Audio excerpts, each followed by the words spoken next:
دجال آئے گا قیامت کے قریب اور بڑے لوگوں کو گمراہ کرے گا. تو حضور نے فرمایا جو سورہ کہف کی 10 آیات زبانی یاد کر لے نا وہ دجال کے فتنے سے بچ جائے گا. اللہ توفیق عطا فرمائے. اس سورہ مبارکہ کی آیت نمبر 9 سے اصحاب کہف کا ذکر شروع ہوتا ہے. اصحاب کہف جب حضرت عیسیٰ علیہ السلام کو اللہ کریم نے چوتھے آسمان پہ بلا لیا نا تو دقیانوس نام کا ایک بادشاہ ہوا بنی اسرائیل کے اندر، بڑا ظالم تھا. اس نے گمراہی پھیلا دی اور جو لوگ معاذ اللہ کفر اور شرک نہیں کرتے تھے انہیں قتل کروا دیتا تھا. تو 7-8 نوجوان اپنا ایمان بچا کے بھاگے. او ہو اللہ اکبر، ساری دنیا مال بچا کے بھاگتی، وہ 7-8 نوجوان اپنا ایمان بچا کے بھاگے کہ یہ ہمیں کہیں کفر کی طرف نہ لوٹا دے. تو جا کے ایک غار کے اندر چلے گئے تو ایک کتا بھی ان کے ساتھ ہو گیا. انہوں نے کتے کو بڑے روڑے مارے کہ یہ اگر بھونکے گا آواز نکالے گا تو ہم پکڑے جائیں گے، ہم نے تو چھپنا ہے. پر اس کو نہ ولیوں سے پیار ہو گیا تھا. اس نے کہا بھگاؤ جتنا مرضی مجھے، فطرت میری ہے کہ میں بھونکتا ہوں، پر جب اللہ کے ولی ہوں تو پھر میں ادب کرتا ہوں. یہ قرآنی واقعہ ہے. اچھا یہ عین وہ واقعہ ہے قرآن مجید کا کہ جو بہت ساری چیزوں پر ویسے ہی نص ہے اور بہت ساری زبانیں ویسے ہی گنگ ہو جاتی. تو وہ 6-7 لوگ تھے، وہ چلے گئے غار کے اندر، جا کے انہوں نے پناہ لے لی. بادشاہ کو پتہ چل گیا کہ غار کے اندر ہے. اچھا اللہ کی قدرت، جیسے ہی داخل ہوئے انہیں نیند آ گئی،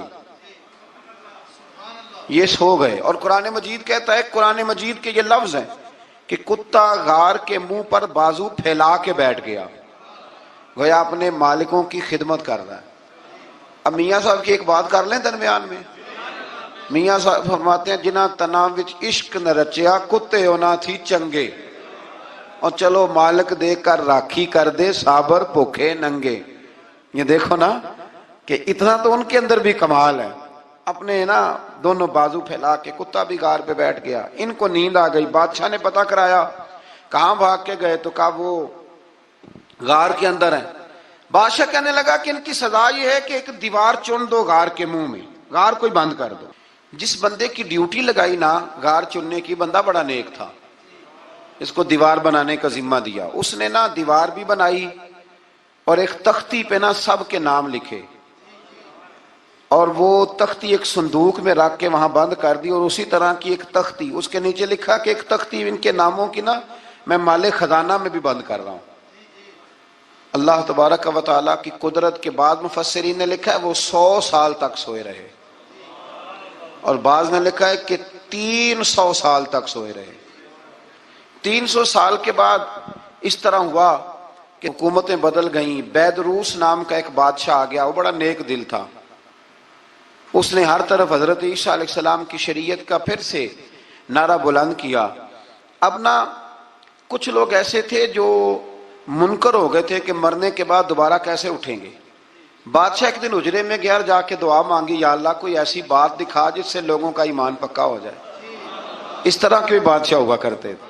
تو رب کریم نے کہا میں نے تو پہلے یہ راز چھپا کے رکھا ہوا ہے، کھول دیتے ہیں. اس نے دعا مانگی اور ادھر کیا معاملہ ہوا، ایک چرواہا بکریاں چرانے والا وہاں سے گزرا.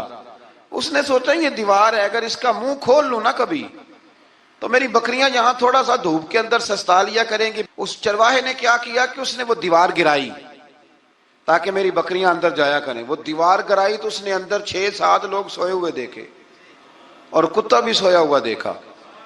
اللہ تبارک و تعالیٰ اپنی قدرت سے، اپنے فضل سے ان کی کروٹیں بھی بدلتا رہا. اپنی قدرت سے ایک طرف انسان پڑا رہے نا تو اعضاء گل جاتے ہیں، ان کی کروٹیں بھی بدلی جاتی، مناسب روشنی بھی دی جاتی اور حرارت بھی. اس نے دیوار گرائی تو ان کی آنکھ کھل گئی. ایک دوسرے سے کہنے لگے آج تو بڑی گہری نیند سوئے ہیں یار، آج تو لمبی نیند ہی پوری کر لی. چلو بھوک بڑی لگی ہے، ایک دوست کو بھیجو. یہ سارا واقعہ قرآن مجید میں موجود ہے، میں اپنے لفظوں میں بیان کر رہا ہوں. جاؤ ایک دوست کو بھیجو بازار سے نا کھانا لے آئے. پیسے وہی 300 سال پرانی کرنسی. وہ جب نان بھائی کی دکان پہ گیا نا سامان لینے، اس کو پیسے دیے تو نان بھائی نے ہاتھ پکڑ لیا، کہنے لگا میاں تو کدھر سے آیا، یہ کون سے پیسے؟ اس نے کہا پیسے کاہے کہ میں بھی سوچ رہا ہوں کہ حالات بدلے ہیں، سارے حضرت عیسیٰ کا کلمہ پڑھ رہے ہیں، ماحول اور ہے. اس نے کہا تیرے ہاتھ کوئی خزانہ لگ گیا ہے. یہ تو ہم نام سنتے تھے کہ یہاں کوئی دقیانوس نام کا بادشاہ ہے، کوئی خزانہ، بتا کہاں سے لیے، شور ہوا، حاکم شہر تک خبر پہنچی، بادشاہ تک پہنچی، اس نے بتایا کہ بھئی ہم تو دقیانوس کے ڈر سے بھاگے ہیں، کل بھاگے ہیں یا آج سویرے، اتنا زیادہ ہمیں پتا نہیں، کل یا آج سویرے بس نا، اتنا سا ہمیں یاد ہے کہ ہم گئے تھے، بہرحال لوگ جمع ہو گئے، اکٹھے ہو گئے، غار تک پہنچے۔ اب جو غار کے اندر تھے وہ پتا کہتے ہیں لگتا ہے ہمارا دوست پکڑا گیا ہے، پکڑا گیا ہے، تو اب بندے جمع ہو گئے، وہ اندر ڈر رہے تھے، تسبیح کر رہے تھے، اللہ کو یاد کر رہے تھے، ادھر یہ پہنچ گیا۔ جب ان لوگوں نے یہ جیتا جاگتا رب کے فضل کا نمونہ دیکھا اور بادشاہ نے کہا کہ یہ کیا ہے، صندوق کھولا تو اس کے اندر وہ تختی لکھی تھی کہ یہ ان کے نام ہے، یہ دقیانوس سے ڈر کے بھاگے ہوئے ہیں، یہاں یہ سو رہے ہیں، اور اسی کی ایک تختی میں نے فلان جگہ بھی دفن کیا، وہ تختی بھی وہاں سے نکل آئی۔ اب سب لوگوں کی آنکھوں میں آنسو آئے اور سب کہنے لگے لا الہ الا اللہ، لا الہ الا اللہ، لا الہ الا اللہ، سب کہنے لگے ان اللہ علی کل شیء قدیر۔ جب ان کی بات پوری ہو گئی، لوگوں کے ایمان پختہ ہو گئے، تو اصحاب کہف کہنے لگے کہ ہمیں اب اجازت ہے، ہم پھر دوبارہ غار میں جاتے ہیں۔ وہ غار میں گئے تو رب نے پھر انہیں موت عطا فرمائی، نیند عطا فرمائی، تحفہ دیا۔ بادشاہ نے پھر اس کے آگے دیوار بنائی اور وہاں بادشاہ نے ایک مسجد تعمیر کرا دی، لوگ زیارت کرنے جاتے۔ یہ اصحاب کہف کا ذکر ہے۔ اب یہاں ہمارے مفسرین نے لکھا ہے کہ وہ جو کتا تھا نا، وہ بھی ساتھ ہی تھا۔ اللہ قیامت والے دن اسے انسانی، یا تو انسانی شکل ملے گی، یا جیسے رب کا فضل ہوگا رب کریم اسے بھی جنت عطا فرمائے گا۔ اس نے تبلیغ کی دین کی، اس نے کیا کیا؟ تبلیغ کی، نمازیں پڑھی، روزے رکھے، حج کیا، 10 ہوتے صحیح اس کیتا کی۔ اسی آکھیے نا خدا کے فضل سے ہم پر ہے سایہ غوث اعظم کا، ہمیں دونوں جہاں میں ہے سہارا غوث اعظم کا۔ لوگ پریشان ہو جاتے ہیں، کہتے ہیں کس طرح کی بات کرتے ہو؟ تو میں نے کہا اصل میں تیرا عقیدہ کچا ہے، وہاں تو کتا چلا جائے ولی کے پاس تو رب اسے جنت دے دیتا ہے، تو جھیکتا جاتا مومن جائے تو اللہ کیوں فضل نہیں فرماتا؟